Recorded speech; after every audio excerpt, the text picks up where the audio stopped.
The Catraxian ship was nothing like Lyra expected. Inside it was not cold metal but something that looked alive. The walls seemed to pulse with soft blue light. The floors were firm but slightly springy under her feet. Everything curved and flowed, like water frozen in time. Zila led Lyra, Diana, and Susan, the ship's doctor, through wide hallways.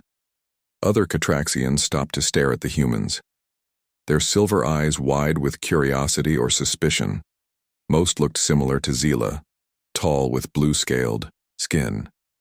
But they wore different colors and styles of clothing.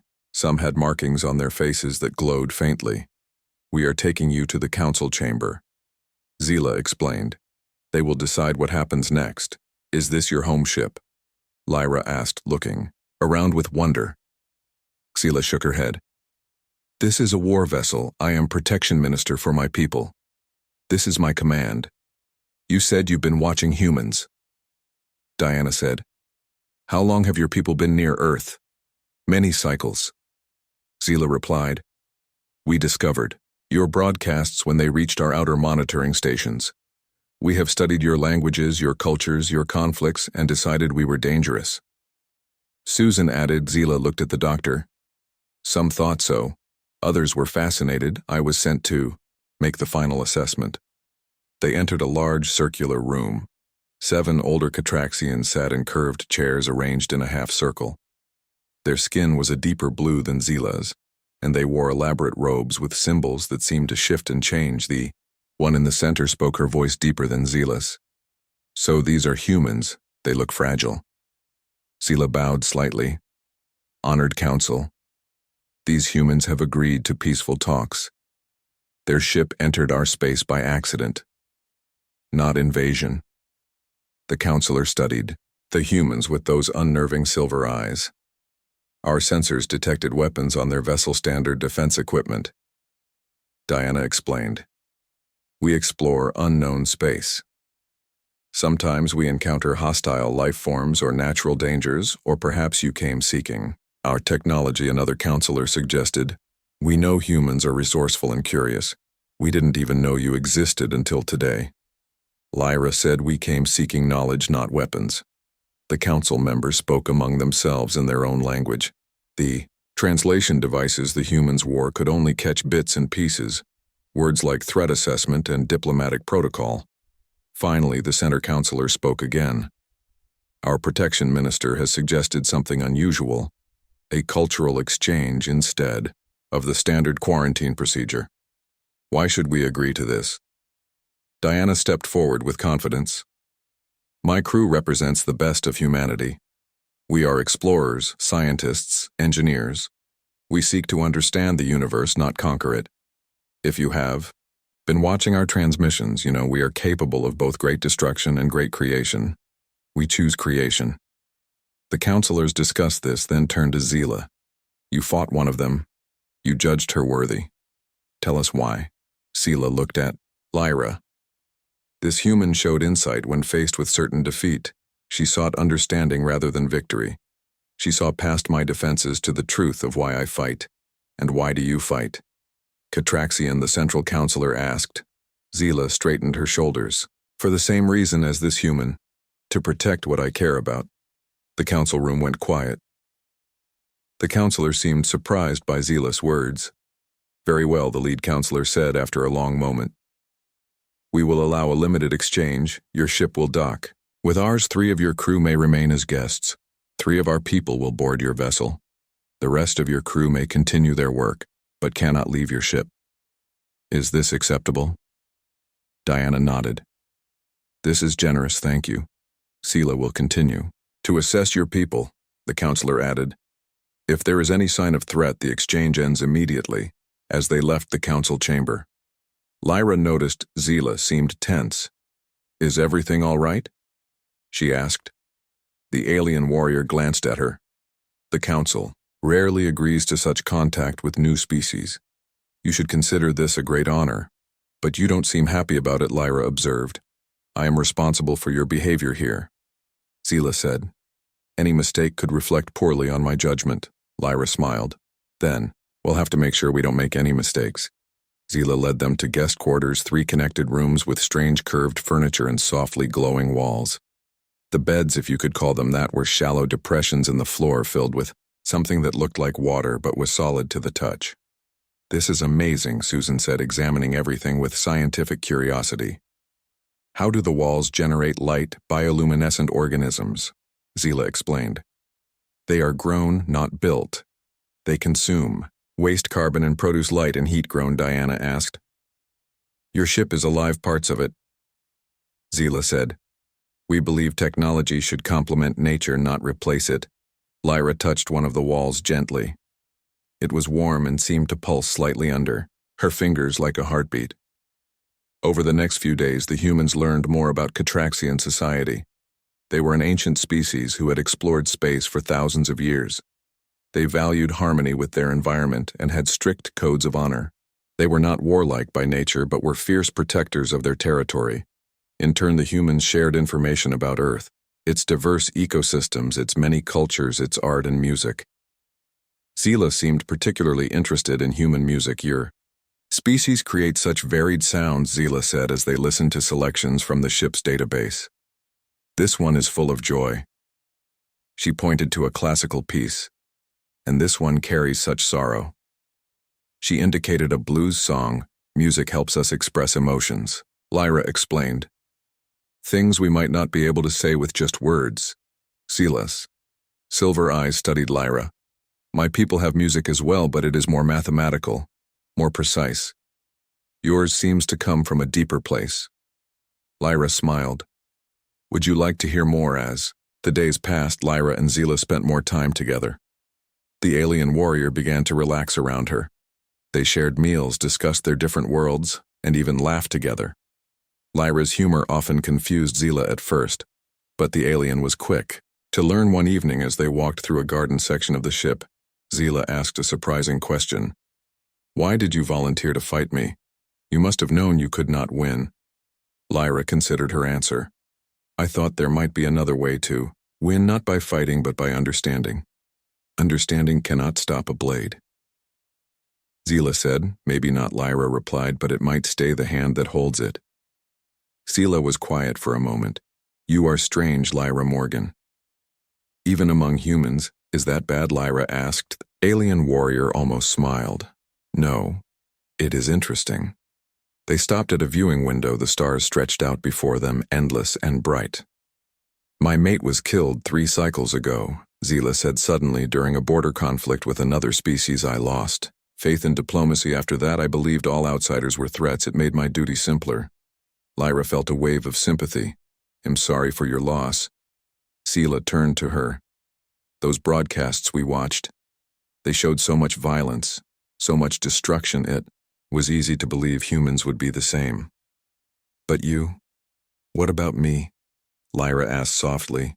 "You remind me that judgment without knowledge is merely prejudice," Zila said, "and that even among warriors there can be wisdom." Before Lyra could respond, an alarm blared through the ship. Red lights flashed along the walls. Zila stiffened, her warrior instincts taking over. "Stay here," she commanded, and ran from the garden. Lyra hesitated only a moment before following her. Something was wrong, and she wanted to help. Diana and Susan met her in the hallway. "What's happening?" Diana asked. "I don't know," Lyra said, "but I'm going to find out." They made their way toward the ship's command center, following the sound of urgent voices. When they arrived, they found Zila and other Catraxian officers gathered around a large holographic display. It showed another ship approaching fast. The design was unlike anything Lyra had seen before. It was dark and angular, with spikes protruding from its hull. It moved erratically, but with clear purpose. Zila noticed the humans and frowned. "I told you to stay in your quarters." "What's happening?" Diana asked. Ignoring the rebuke raiders, Zila said, "They attack ships and colonies to steal technology and resources. They are ruthless and care nothing for life." The display showed the raider ship firing on the Catraxian vessel. The whole ship shuddered as something hit them. "Shields at 70%, a Catraxian officer reported. "Weapons are charged and ready." Zila gave orders quickly and decisively. "Return fire. Target their weapon systems only. I want them disabled." not destroyed. Lyra watched as the Catraxian ship responded. The battle unfolded before her eyes on the display, bright flashes as weapons fired, the raider ships spinning.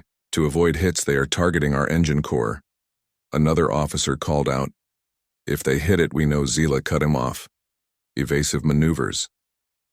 Lyra studied the display, noticing something odd. The raider ship kept attacking from the same angle. After each pass, they looped around in an identical pattern. They're using a programmed attack sequence, she said suddenly. Everyone turned to look at her. "What did you say?" Zila demanded. "Look at their pattern." Lyra pointed to the display. "It's the same every time. They must be using an automated system." Zila stared at the display, then nodded. "If you're right, we can predict their next move."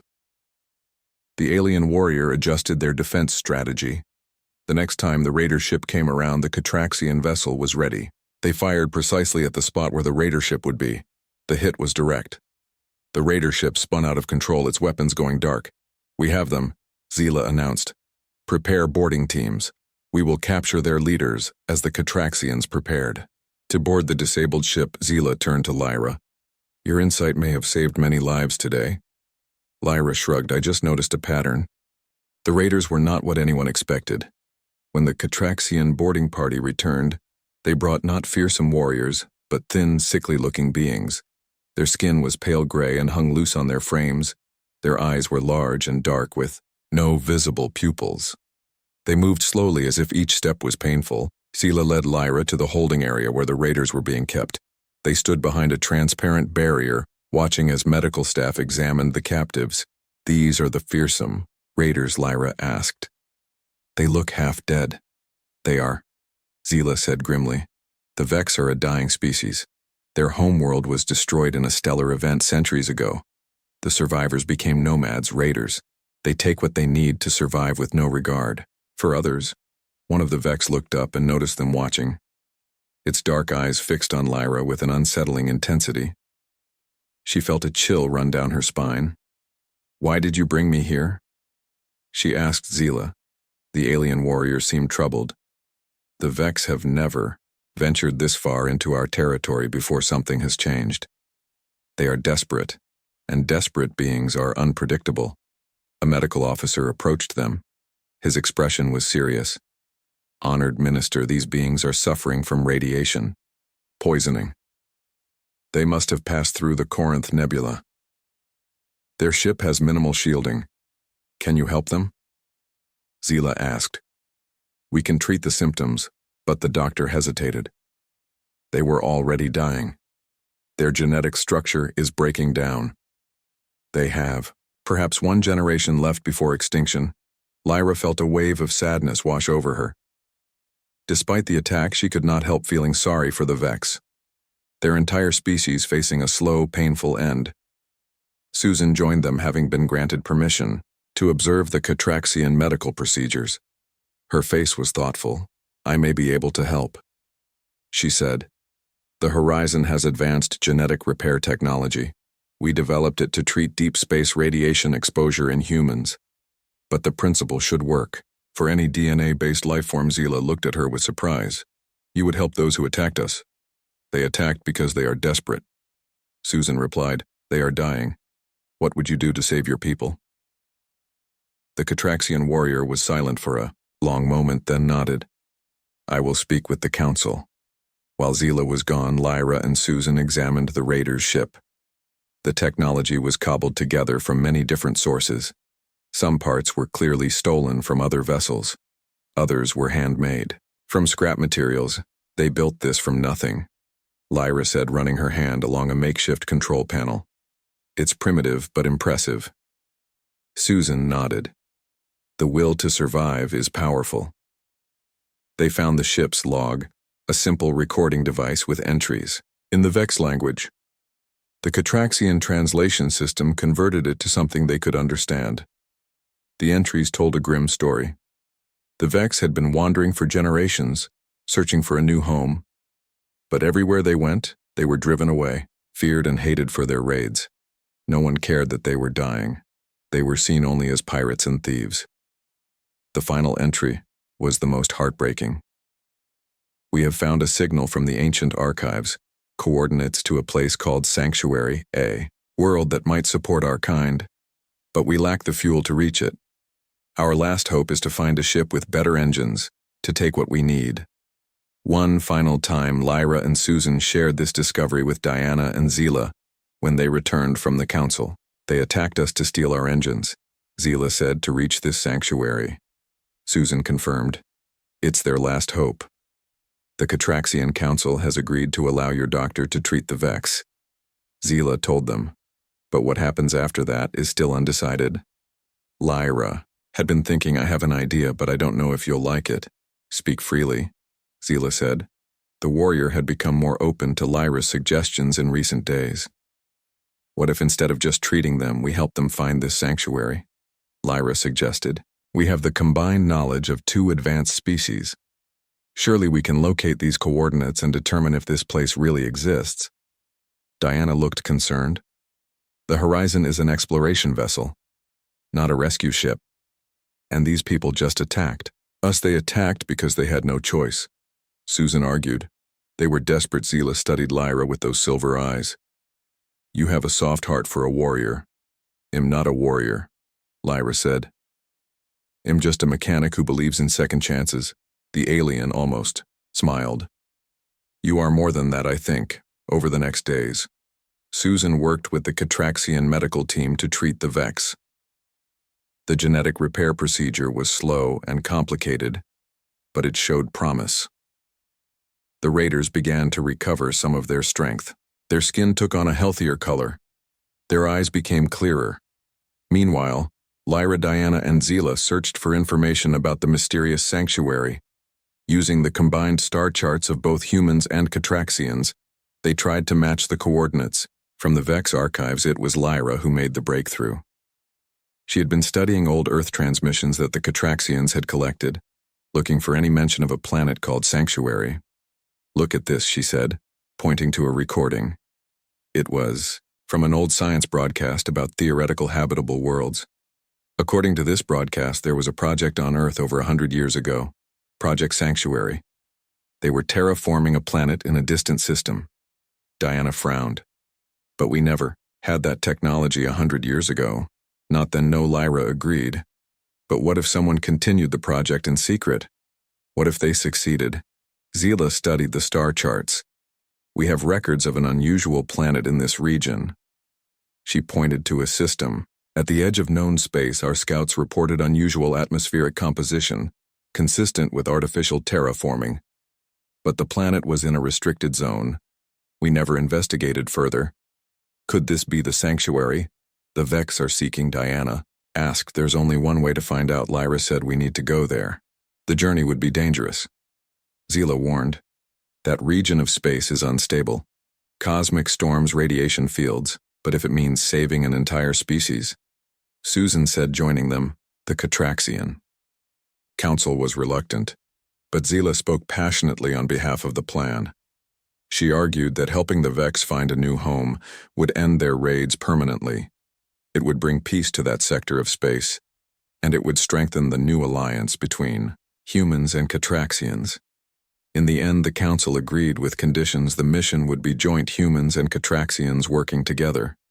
The Horizon would be fitted with Catraxian shields to withstand the journey, and the Vex would remain under guard until they reached the destination. As preparations began, Lyra found herself working closely with Zila. The alien warrior had a surprising knowledge of ship systems. Together, they modified the Horizon to integrate Catraxian technology. You are skilled with machines, Zila observed as they worked. I've always understood machines better than people, Lyra admitted. They make sense. They have rules, they work, or they don't. People are more complicated. Zila agreed, but worth the effort, Lyra added with a smile. The alien warrior studied her. You have changed my understanding of humans. I thought you were all violence and conquest. But you show compassion even to those who would harm you. Not all humans are the same, Lyra said. Just as I imagine not all Catraxians are like you. Zila tilted her head. What do you mean? You are a warrior, but you chose to listen instead of fight. You saw another way that takes courage. Before Zila could respond, an alarm sounded throughout the ship. Red warning lights flashed in the corridors. Not another attack, Lyra said. Zila checked her communication device. No, something else. She frowned. Medical emergency, the Vex. They rushed to the medical bay. The scene was chaotic. One of the Vex. The leader was convulsing on an examination. Table Susan and the Catraxian doctors worked frantically to stabilize him. What happened? Zila demanded genetic cascade failure. Susan explained without looking up. The treatment triggered something in his DNA. We're losing him. Lyra watched helplessly as the medical team fought to save the Vex leader. His body shuddered and then went still. Susan checked his vital signs and shook her head. His gone, she said softly. The other Vex gathered around their fallen leader, their dark eyes filled with what Lyra recognized as grief. They made a low humming sound that rose and fell like a song. A mourning ritual. We were too late. Zila said, her voice heavy. No. Susan disagreed. We saved the others. Their genetic degradation has been halted. They can still reach sanctuary. They can still have a future. The Vex turned to look at the humans and Catraxians. Their expressions were unreadable, but Lyra sensed their confusion. These enemies were trying to help them. Why one of the Vex stepped forward. He was taller than the others, with markings on his gray skin that suggested rank. He spoke, his voice raspy and weak. Why do you help us after we attacked you? Because your survival matters too. Lyra said simply. The Vex studied her with those dark eyes. You are strange creatures. We get that a lot. Lyra smiled. That night, Lyra stood at the viewing window looking out at the stars. Zila joined her. They stood in comfortable silence for a while. Our people have been enemies of the Vex for generations, Zila said finally. They have raided our colonies, stolen our technology, killed our people. And yet today, I mourn their leader because you understand their desperation now. Lyra said. The alien warrior nodded. Understanding changes everything, she said. Then, she turned to Lyra. I am grateful our ships found each other. I think our peoples have much to learn from one another. Lyra smiled, and I think this is just the beginning. The journey to the coordinates began the next day. The Horizon, now enhanced with Catraxian technology, led the way with the Catraxian warship and the repaired Vex vessel following close behind. The small convoy moved through space, carefully avoiding known danger zones. Lyra spent most of her time in the engine room. The new Catraxian systems were fascinating. She worked with Maya, the Horizon's chief engineer, to ensure everything functioned properly. The integration of alien technology with human systems was challenging but rewarding. Zila visited often. She seemed genuinely interested in human engineering. Sometimes she brought other Catraxians with her, scientists and engineers eager to learn about human technology. The cultural exchange was going better than anyone had expected. 10 days into the journey, they encountered their first obstacle. A massive field of space debris blocked their path. The remains of some ancient battle or natural disaster. Our sensors did not detect this, Zila said on the bridge, looking at the field of twisted metal and rock fragments. It's too dense to go through. We must find another way. Diana studied the star charts. This would add 3 days to our journey. The Vex ship may not have enough fuel. For a detour, Susan pointed out. They were running on reserves when we found them. Lyra, who had been quiet, suddenly spoke. I think I can create a path. Everyone turned to look at her. The Catraxian shield, she explained. They create a displacement field, right? If we modify them to project forward instead of around the ship, we could push the debris aside. Maya nodded. It could work, but we'd need to reconfigure the entire shield system. The calculations would be incredibly complex. I can help with that, one of the Catraxian scientists offered. Our navigation systems can map a precise path. They worked through the night, Lyra, Maya, and the Catraxian team. The Vex even sent one of their engineers to assist. His knowledge of makeshift systems proved surprisingly useful. By morning, they had a plan. The Horizon would go first, projecting the modified shield ahead like a plow. The other ships would follow in its wake, staying within the cleared path. It was dangerous. Any miscalculation could result in catastrophic damage. But they had no choice. Lyra took her position in engineering, Maya beside her. The Catraxian scientist monitored the shield modifications from his station. The bridge was tense as Diana gave the order to proceed. The Horizon moved forward slowly. The shield generators hummed loudly, straining under the unusual configuration. On the view screen, they could see the debris field looming ahead. "Here we go," Diana said. "Shields at maximum." The ship shuddered as it made contact with the first pieces of debris. The modified shield pushed them aside, creating a narrow tunnel through the field. Warning lights flashed across Lyra's console. "Shield integrity at 80%, she called out. "The strain is higher than we calculated. Reroute power from non-essential systems," Maya ordered. The ship pressed on deeper into the debris field. Larger objects now hit the shield. The entire vessel vibrated with each impact. "Shield integrity at 60%. Lyra reported, gripping her console as the ship lurched. "We've cleared about 1/3 of the way on the bridge." Diana made a decision. "Increase speed," she ordered. "The faster we're through this, the better." The Horizon surged forward. The shield generator screamed in protest. Smoke began to rise from one of the auxiliary panel. "Shield integrity at 40%. Lyra shouted over the noise. "We're losing it. Just a little further," Diana urged from the bridge. The view screen showed the end of the debris field tantalizingly close. But the largest pieces were yet to come, massive chunks of what looked like the remains of an ancient ship directly in their path. "Shield integrity at 20%, Lyra warned. "We're not going to make it." Suddenly, the Catraxian warship moved alongside them. Zila's voice came over the comm. "We will add our shields to yours. On my mark, adjust your shield frequency to match ours." Lyra looked at Maya, who nodded. 3, 2, 1. They adjusted the frequency. The Catraxian ship did the same. The two shields merged, creating a stronger barrier. The strain on the Horizon systems immediately decreased. Together, the ships pushed through the final section of debris. The combined shields holding just long enough to clear a path for the Vex ship as well. When they emerged on the other side, cheers erupted throughout the Horizon. Maya hugged Lyra tightly. "We did it," Zila contacted them, her silver eyes bright with excitement. "Your plan worked. Lyra Morgan, you have saved us all." "Once again, it was a team effort," Lyra replied. "But thank you for the assist." The journey continued. The three ships now working together as if they had always been allies. The humans shared their knowledge of stellar phenomena. The Catraxians their advanced navigation techniques. The Vex surprisingly contributed detailed maps of regions neither humans nor Catraxians had fully explored. 20 days into the voyage, they received the first confirmation that Sanctuary might be real.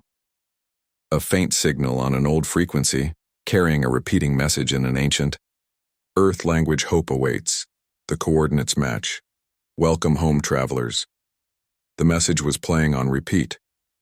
It was automated, probably running for decades, but it confirmed what they had suspected. Project Sanctuary was real. 3 days later, they detected the Planet A blue-green jewel in the darkness. It orbited a stable yellow star, its atmosphere a perfect mix of nitrogen and oxygen. Surface scans showed vast oceans, forests, and grasslands. It was paradise.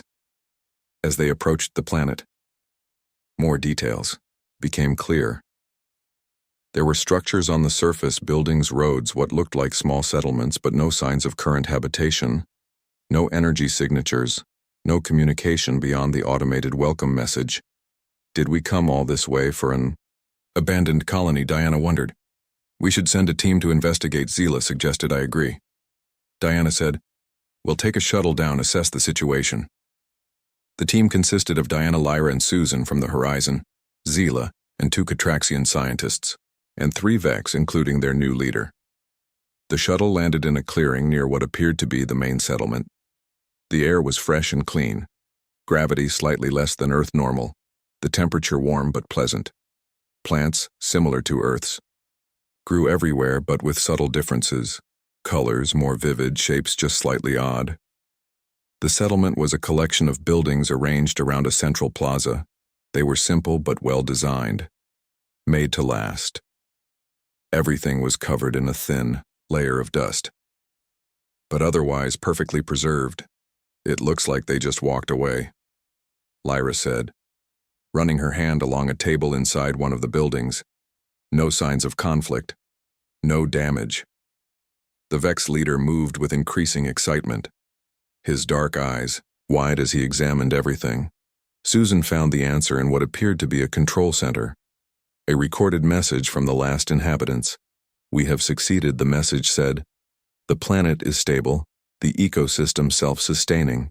Our work here is done. We leave this place now as a sanctuary for those who need it. May it serve as a beacon of hope in a vast universe. The coordinates have been sent to all known worlds. Those who find their way here deserve its bounty." Diana looked stunned. "They created this place, then just left it for whoever might find it? A gift," Zila said, her voice filled with wonder.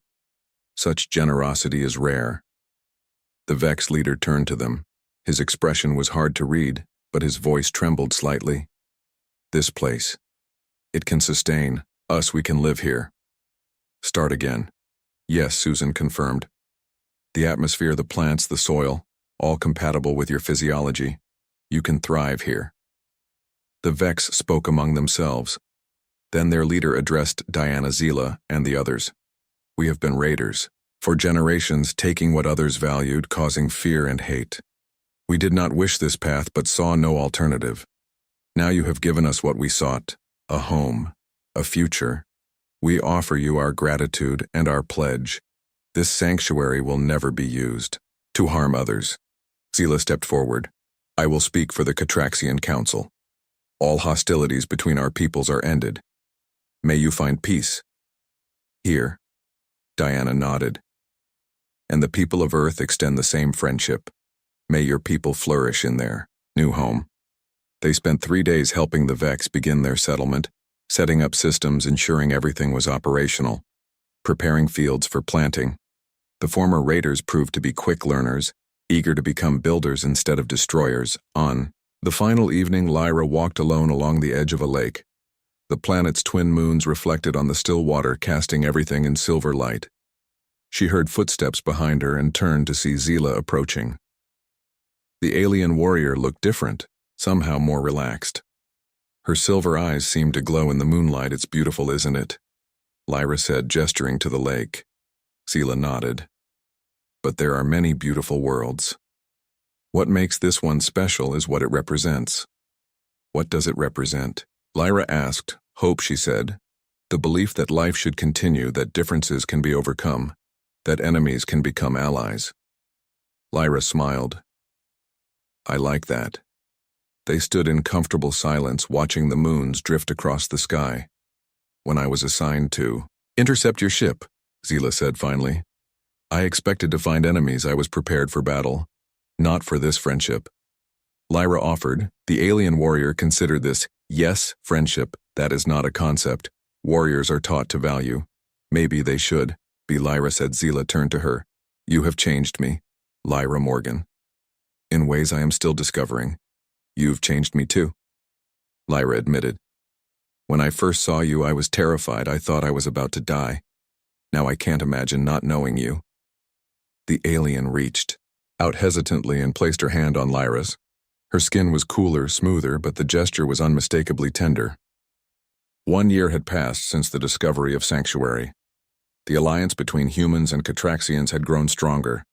A formal treaty was signed, allowing for trade, scientific exchange, and mutual defense. The Vex were thriving in their new home. Their population growing for the first time in generations. Lyra had been offered a position as chief liaison between Earth and the Catraxian homeworld.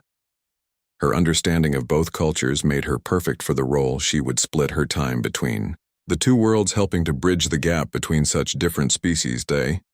She waited nervously in the transport bay of Earth Central Station. The first official Catraxian delegation was arriving to meet with Earth leadership. She straightened, her formal uniform again checked. Her translator was working properly. The ship docked with a soft hiss of equalizing pressure. The doors opened, and the Catraxians emerged. First came scientists and diplomats, then cultural representatives, their blue skin and silver eyes drawing curious stares from the humans gathered to witness this historic moment. And then Zila stepped through the doorway. She wore formal armor that gleamed in the station's lights, her face serious and composed as befitted her position as protection minister. But when her eyes found Lyra, a smile broke through her formal demeanor. "Welcome to Earth," Lyra said, stepping forward with a bow. Zila returned the gesture. "The Catraxian Council sends greetings to the people of Earth. We come in friendship."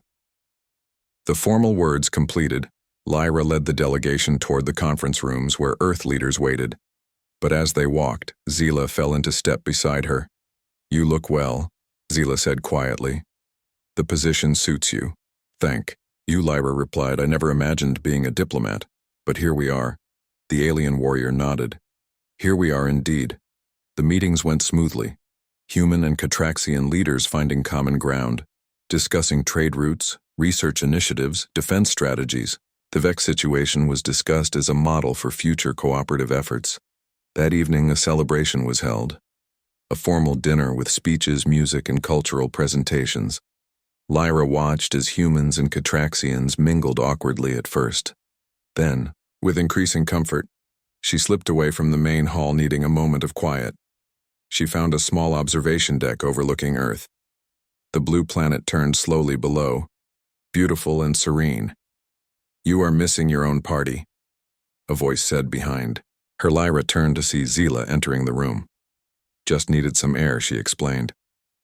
"Too many speeches," Zila nodded. "I understand." The warrior joined her at the window. They stood in comfortable silence, watching Earth.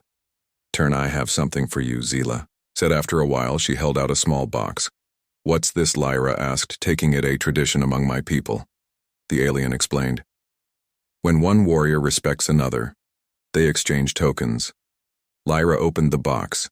Inside was a small crystal pendant. It glowed with inner light-shifting colors as she turned it. "It's beautiful," she whispered. "It is made from the same crystal as my armor," Zila said. "It represents protection. When you wear it, I am with you, even when we are worlds apart." Lyra was touched by the gesture. She reached into her pocket and pulled out a small object she had been carrying. "I have something for you too," she said, handing it to Zila. It was a small mechanical device shaped like a star. "What is it?" Zila asked, turning it over in her hands. "It's a compass. I made it myself," Lyra explained. "No matter where you are in the galaxy, it will point toward Earth, toward home." The alien warrior studied the device, her silver eyes soft. "Humans have such strange customs," she said. "But I am beginning to understand them." Lyra smiled. "I'm glad their moment was interrupted by Diana, now Admiral Foster." She entered the observation deck looking slightly harried. "There you are," she said. "Both of you. The Council is asking for you, Protection Minister. And Lyra, you're needed to translate the cultural presentation duty calls," Zila said with a slight smile. Later that night, after the celebrations had ended, Lyra found herself unable to sleep. She walked the quiet corridors of the station, thinking about how much had changed. In just 1 year, from a simple mechanic to a diplomat, from strangers to allies. She made her way to the garden section of the station, a large open space filled with plants from Earth. It was peaceful there, the soft sounds of water and leaves. Zila was already there, sitting on a bench near a small pond, her formal armor replaced by simpler clothing. She looked up as Lyra approached. "Could not sleep either?" the alien asked. "Too much on my mind," Lyra admitted, joining her on the bench. The warrior nodded. "The same for me. Many changes. Many possibilities." They sat in comfortable silence for a while. Then Zila spoke. "My council has asked me to remain on Earth for a time as permanent ambassador." She looked at Lyra. "They believe I have a unique understanding of humans." Lyra smiled. "They might be right. You did try to kill me when we first met. Now look at us." Zila made a sound that Lyra had come to recognize as laughter. It was still rare but happening more often. I have been thinking about that day. Zila said about how differently things might have gone if I had fought back, Lyra suggested, or if I had not listened. The alien said. Lyra touched the crystal pendant at her neck. Am glad it happened the way it did. I too am glad. Zila said, her silver eyes meeting Lyra's. The next few months were busy. Zila took her position as ambassador, seriously learning Earth customs, studying human history, visiting different regions of the planet. Lyra often accompanied her, explaining the nuances of human behavior that confused the alien in turn. Lyra continued to learn about Catraxian culture, their complex honor systems, their connection to the natural world, their approach to technology as an extension of nature, not a replacement for it. One day they visited a small coastal town. The ocean stretched out before them, endless, and blue seabirds wheeled overhead, crying to one another. People went about their business, barely noticing the tall blue alien in their midst. The Catraxians were becoming a common sight on Earth. We have oceans on my world, Zila said as they walked along the shore. But the water is purple. The life within it, very different. I would like to see it someday. Lyra said. You will, the warrior promised. When the diplomatic mission to my homeworld begins next month, you will be there. Lyra smiled. I'm looking forward to it. They walked in silence for a while, then Zila stopped gazing out at the horizon. Before I met you, Zila said, I saw the universe as divided. Those who threatened my people and those who did not. I was a protector, nothing more. Nothing else mattered. And now, Lyra asked, now I see connections. The alien turned to her. The Vex, the humans, my own people. All part of something larger. All seeking the same things.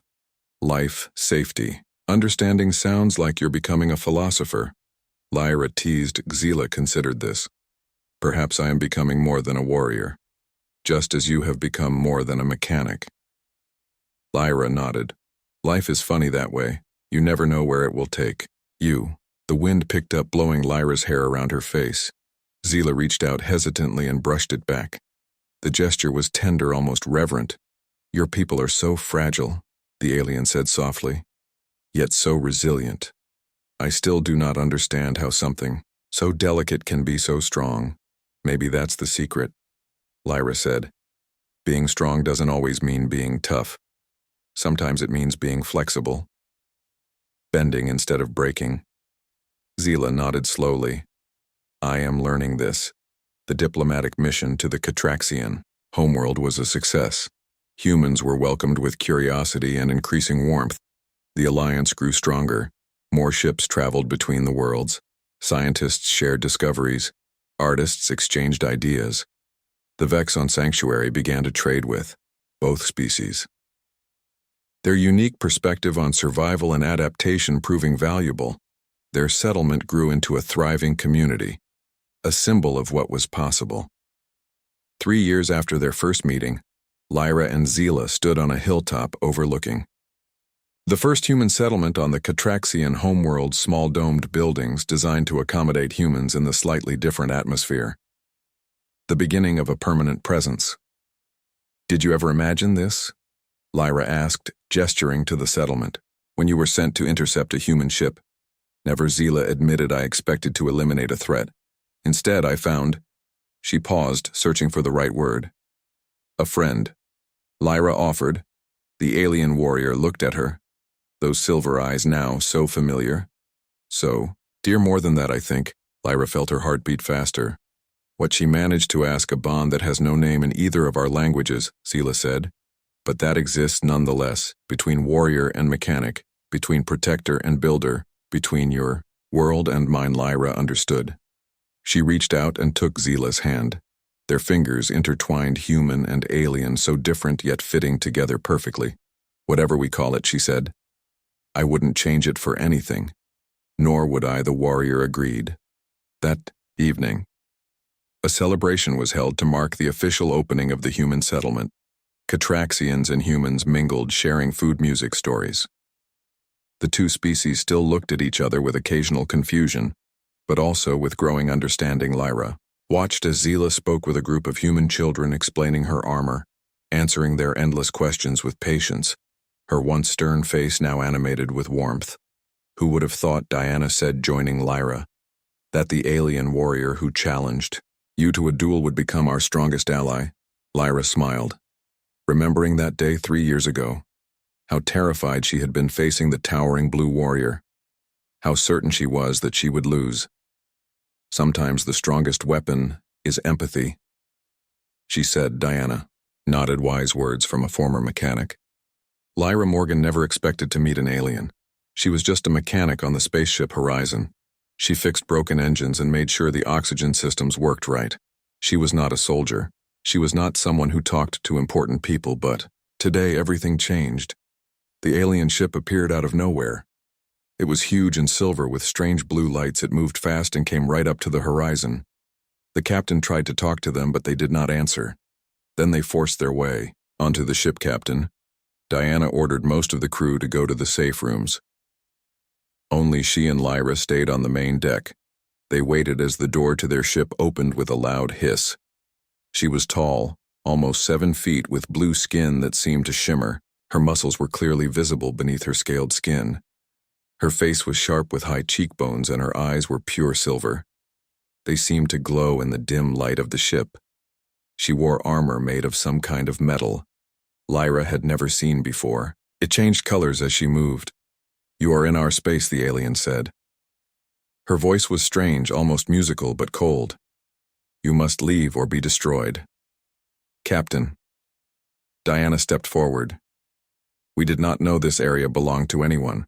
We are peaceful explorers." The alien made a sound like bells ringing. "You humans always say you come in peace, but you bring weapons." She pointed to the small gun on Diana's belt. Lyra looked at the alien with interest. "How do you know about humans? We have never met your kind before. We have watched your broadcasts for many years." The alien said, "Your movies, your news, your wars. We know what humans are like." The alien told them. Her name was Zila. She was a warrior from a race called the Catraxians. They had been watching Earth for a long time. They did not trust humans. "We have a way to deal with new species," Zila said. "A test to see if you deserve to live." Diana looked shocked. "What kind of test? A fight?" Zila said simply, "One warrior from your ship against me. If your warrior wins, you may leave our space. If I win, we take your ship and all humans on board." Diana started to argue, but Lyra stepped forward. "What are the rules of this fight?" "Just our bodies," Zila said. "No weapons. No help from others. We fight until one cannot continue." Lyra knew this was crazy. She was strong from years of working with heavy equipment, but this alien was clearly stronger. But something inside her told her this was important. This was about more than just fighting. "I will fight for my ship," Lyra said, ignoring the look of horror on Diana's face. Zila seemed pleased. "You are brave, human, but you will lose. I have never been defeated." They cleared an area on the deck for the fight. Lyra stood across from Zila. She tried to look calm, but her heart was racing. She knew she had to find another way to win. "This was not going to be about strength before we start," Lyra said. "I want to know why your people hate humans so much. You do not deserve an explanation," Zila said. Her silver eyes narrowed. "Try me," Lyra said. The alien walked in a circle around Lyra, looking at her closely. "Your kind is dangerous. Your history is full of war. You destroy what you do not understand. You cannot be trusted." Lyra nodded. "I understand your concerns, but is fighting me really going to prove anything about humans? It will show if you have honor," Zila said. "And it will remove one ship of humans from our space without warning." Zila moved. She was incredibly fast. Lyra barely managed to jump out of the way. The alien's fist hit the wall where Lyra had been standing, leaving a dent in the metal. Lyra knew she could not match the alien's speed or strength, but maybe she could use her own smaller size to her advantage. As Zila came at her again, Lyra ducked and spun away. "You are quick for a human," Zila said. "But you cannot run forever." Lyra kept moving, staying just out of reach. She watched how Zila moved. She noticed that the alien always protected her left side. Even when attacking, she kept her left arm close to her body. "Those broadcasts you watched," Lyra said as she dodged another attack. "They only show part of who we are. What other part matters?" Zila asked, throwing a punch that Lyra barely avoided. "The part where we care for each other." Lyra said, "Where we build things together. Where we heal and protect." Zila seemed to hesitate for just a moment. Lyra saw her chance and darted in. She aimed for the alien's right side, knowing it would force Zila to expose her left. But instead of hitting her, Lyra simply touched. "The armor over Zila's left side. You were injured here," Lyra said. "It's why you protect this side, Zila's." Silver eyes widened. "How did you?" "By watching," Lyra said. "Just like you watched humans. I watched you." Anger flashed across the alien's face. She moved with incredible speed, grabbing Lyra and throwing her across the room. Lyra hit the wall hard and fell to the floor. The air rushed from her lungs. She tried to stand, but her legs were shaky. Zila walked toward her slowly. "I do not need your understanding. Human, I need your surrender." Lyra looked up at the towering alien. "I think you do need understanding," she said. "Because you are afraid." The alien's hands trembled slightly, but her voice was steady. "I fear nothing. Not even losing more of your people," Lyra asked. Zila froze. "You protect your left side because of an old injury," Lyra continued. "But you also protect something else. Your family. Your home. The people you care about. That's why you're here, isn't it? To keep them safe." The alien warrior stared at Lyra. The anger in her eyes was now mixed with something else. Confusion, surprise. "How can you know this?" Zila asked. "Because it's what I would do," Lyra said. "If I thought something threatened my people, I would fight too." For a long moment, neither of them moved. Diana watched from the side, her hand hovering near her weapon. The only sound was the soft hum of the ship's engines. Then Zila did something unexpected. She extended her hand to Lyra. "Stand, human." She said, "You have not won this fight, but you have shown wisdom." Lyra took the alien's hand and got to her feet. Their eyes met, silver to brown. "Perhaps this test is not complete yet," Zila said, "but it has shown me something I did not expect. What Lyra asked, that humans can see beyond the surface, that some of you at least can understand." Diana stepped forward carefully. "Does this mean you won't destroy our ship?" Zila turned to the captain. "I must consult with my leaders, but I believe a different kind of meeting may be possible now." The alien touched a device on her wrist and spoke in a language the humans could not understand. The translation system tried to keep up, but the words were too fast. "I have been authorized to extend an invitation," Zila said when she was finished. "Your captain may bring 2 crew members to our ship for talks." Diana looked at Lyra with a mixture of amazement and relief. "I think our mechanic should definitely be one of them," as they prepared to board the alien ship. Lyra asked Zila a question. "Why did you agree to talk instead of fight?" Zila was quiet for a moment. "You saw my weakness but did not exploit it," she said finally. "You sought understanding instead of victory. That is rare." Lyra smiled. "Sometimes the strongest weapon is empathy." The alien looked at her with those strange, silver eyes. "Perhaps humans are more complex than we thought.